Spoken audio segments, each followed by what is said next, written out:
Hi everyone, Tony Tonkin here from Wise, Witty and Weird. Glad that you could be with me for one of our another grilling, thrilling and exciting talking about all things political.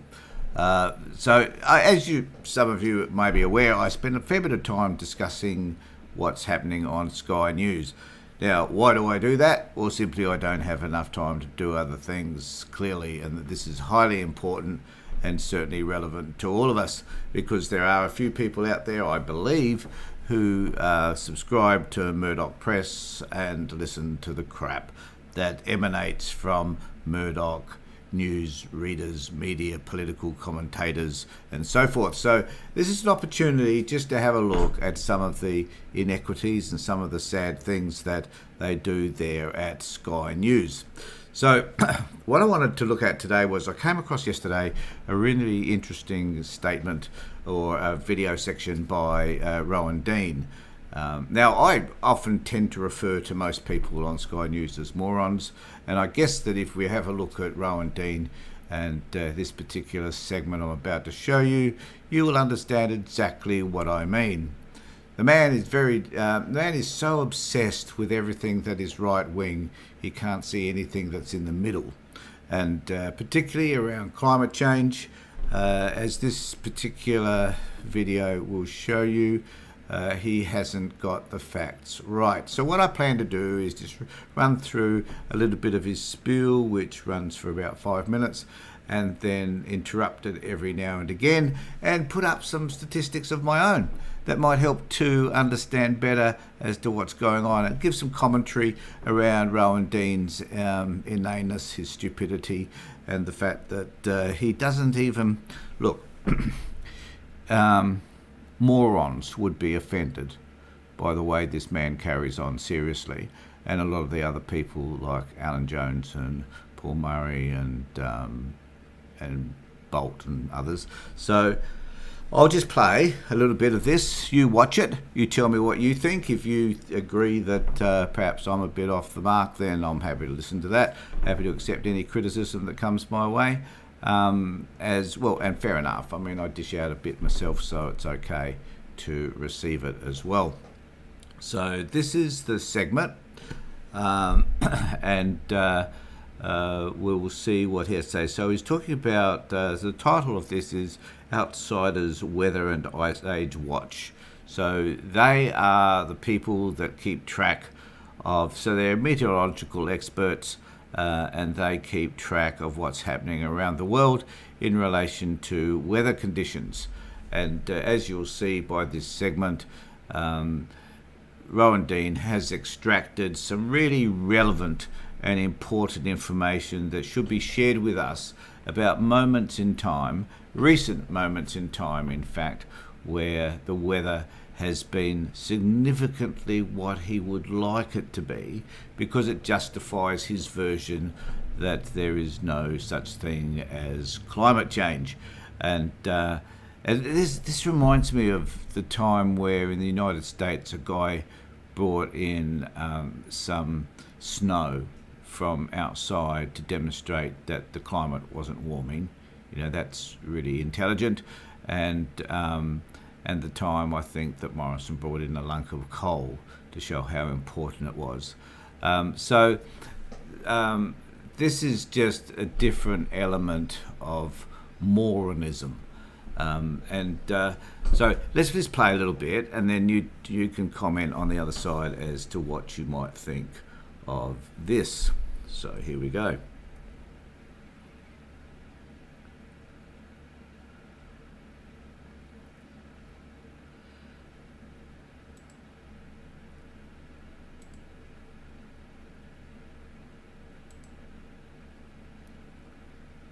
Than a silk doona in a hailstorm. Yet, it appears our national leaders refuse to acknowledge what is staring them in the face. Figures from our own Bureau of Meteorology show that we have just had the second coldest June on record, and the coldest June. Now, isn't that exciting? So our own Department of Meteorology has said that we've had, so because because we've just had a day which he says, I don't even know whether that's true, quite frankly, but I'm not going to argue with him around that. I'm not even going to bother to look it up.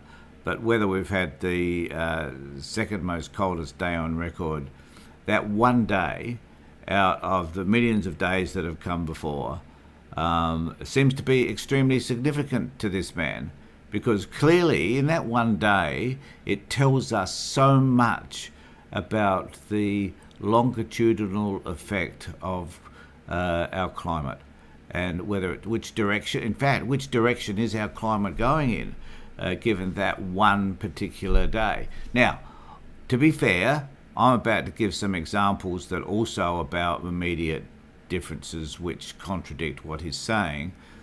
So I'll just remember that I'm believing that if he can argue it this way, perhaps we could find other ways to argue it as well. For example, last year was the hottest period on record. I think the last 10 years was the hottest average over 10 years on record. So, which is probably more significant than his identifying this one day. But let's hear what inspirational things further he has to say. 6 years. Scott Morrison, for example, seems oblivious to the fact that his hometown of Sydney had the coldest start to June in 25 years. And at the same time, different hemisphere, Justin Trudeau appears blissfully ignorant that it's been a record cold start to the Canadian summer in parts of his homeland, such as Saskatchewan. And at the same time, Joe Biden is clueless. Well, yes, we know that, tautology, but Joe Biden appears even more clueless than normal about the... Now, I just love the idea that he's talking about people that are clueless, because, Rowan, you're about as clueless as they come. And I just want to, perhaps I could just demonstrate this a little bit to you. Where's that one on... Where's the one on? All right. So here's a news clip which is historical heatwave, extreme drought, and wildfires plague Northern American West. Now, when he's talking about Canada and they had the coldest day, maybe they did. Who knows? But clearly Rowan does. But the reality is that in where was it? British Columbia, I think, they had fires such as those that you can now see on the screen, and this is in the US. It says here the summer of 2021 is already shaping up to be one for the record books. Much of the American West gripped by historic heat waves, extreme drought, and the threat of large wildfires that have already begun to burn across the region. The crisis also extended into Canada, with temperatures in British Columbia soaring to 46.6. So this is usually a very cold part of the world.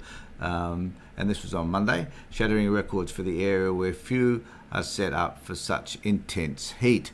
And I think there was a town in British Columbia of something like 250 people that was completely wiped out from a bushfire.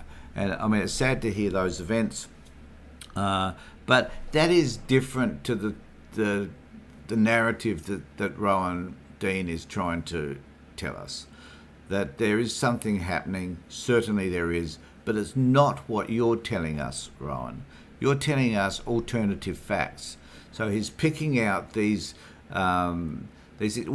which perhaps may be true initially, but then on the other hand, there are these extreme weather events that are happening. So the fact that it might have been the coldest day, whatever, who cares? I mean, it might have been minus 10 one year, and it was suddenly minus 11. So that's not an extreme weather event, even though it might be some subtle change and it might break a record.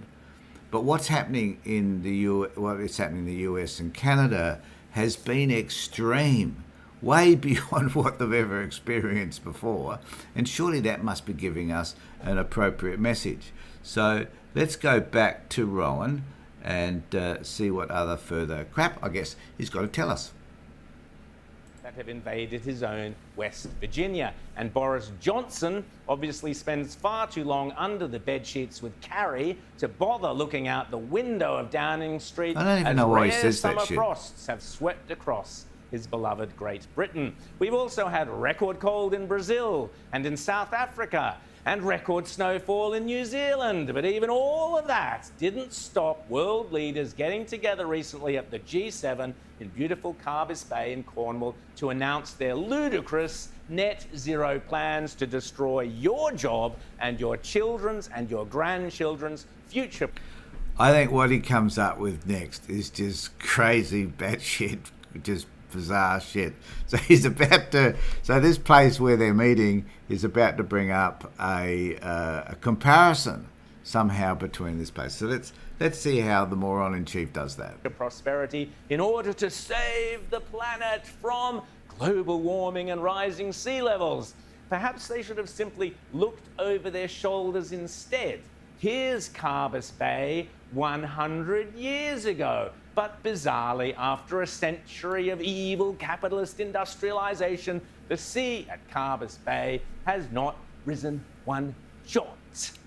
Speaking of rising sea levels, I've been lucky enough to spend the last fortnight in far north Queensland and was astonished. So here he's talking about rising sea levels. Oh my God. So he brings up, he's a moron, seriously. So he brings up this picture of the place 100 years ago, as if from that picture you can tell whether the water level has risen or not. You know, the water level around the world just has to rise by a few inches, and that's over for a number of particularly low-lying Pacific nations. So it just, I don't know whether you can see this, but it belies all sort of reason that he could present a picture and somehow that tells the whole story. It doesn't. You know, here's a man who hasn't got a scientific mind, one iota of understanding of scientific logic, and presenting crap to us that just completely isn't true. So I'm going to bring up some statistics. I'll just let him ramble a little bit further. To find alive and kicking the amazing Great Barrier Reef.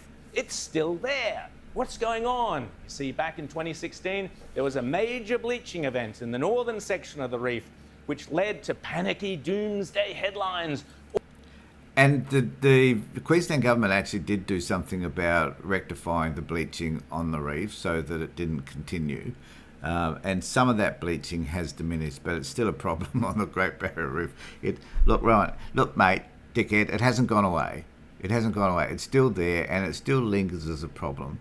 You know, it's one of the world's most wonderful natural resources, the Great Barrier Reef, and we need to find ways to preserve it.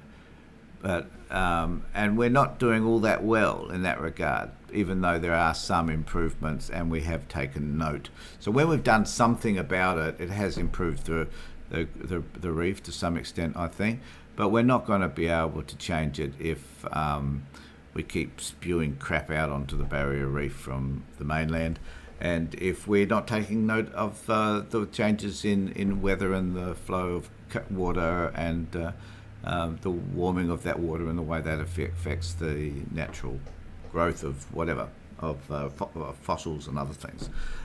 So here he goes on ranting and raving about this. So I might just put up, so what I'll do is I'll put up a,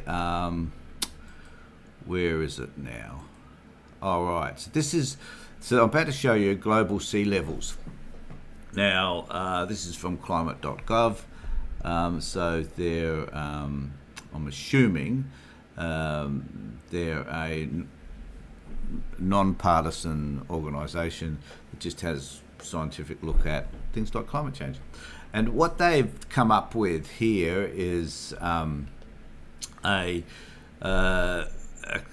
so we've got this, it says here, global mean sea level has risen about 8 to 9 inches, 21 to 24 centimetres since 1880, with about a third of that coming in just the last 2.5 decades.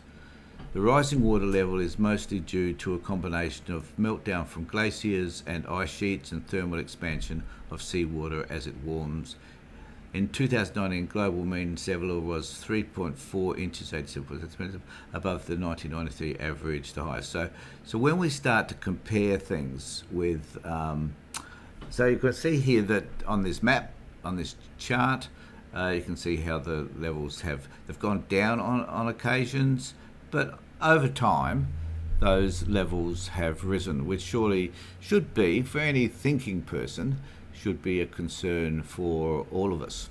So I guess what I'm saying is that when news takes a section a portion of an event which supports them, and then misconstrues that by saying that is the sum story, the full total story about, in this case, climate change, it's simply wrong. And it's trying to find something that fits with their narrative. So the fact that it's cold in some places, and particularly cold, because if something's cold, obviously it's not heating up. So that seems to be important to them. The fact that there is extreme weather conditions in Northern America and in Canada doesn't seem to matter to them one iota, because that doesn't support their narrative. So we need to think a little bit more carefully, I think, about the type of media that we're listening to. I try to watch all sorts of media. I do get frustrated with the right-wing media because of their biases, but I also recognise the biases in left-wing media as well.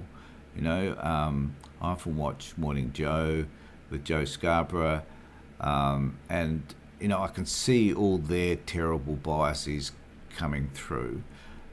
It's really hard, I think, to find a network. The only two networks I think are notable is PBS in the US and the ABC here.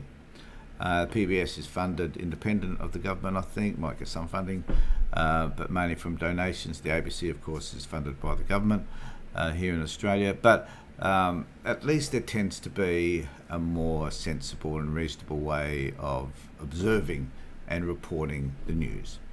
So I hope that was interesting to people. If you've got any thoughts about any of that, if you think any of the comments that I make are just crazy shit, well then please let me know. I'm happy to agree with you. Please, if you can, could you please subscribe, and if you want to further notifications about any of the videos we put out, just give us a tinkle, ring the bell. Thanks everybody, take care, look after yourselves, and more importantly, be safe.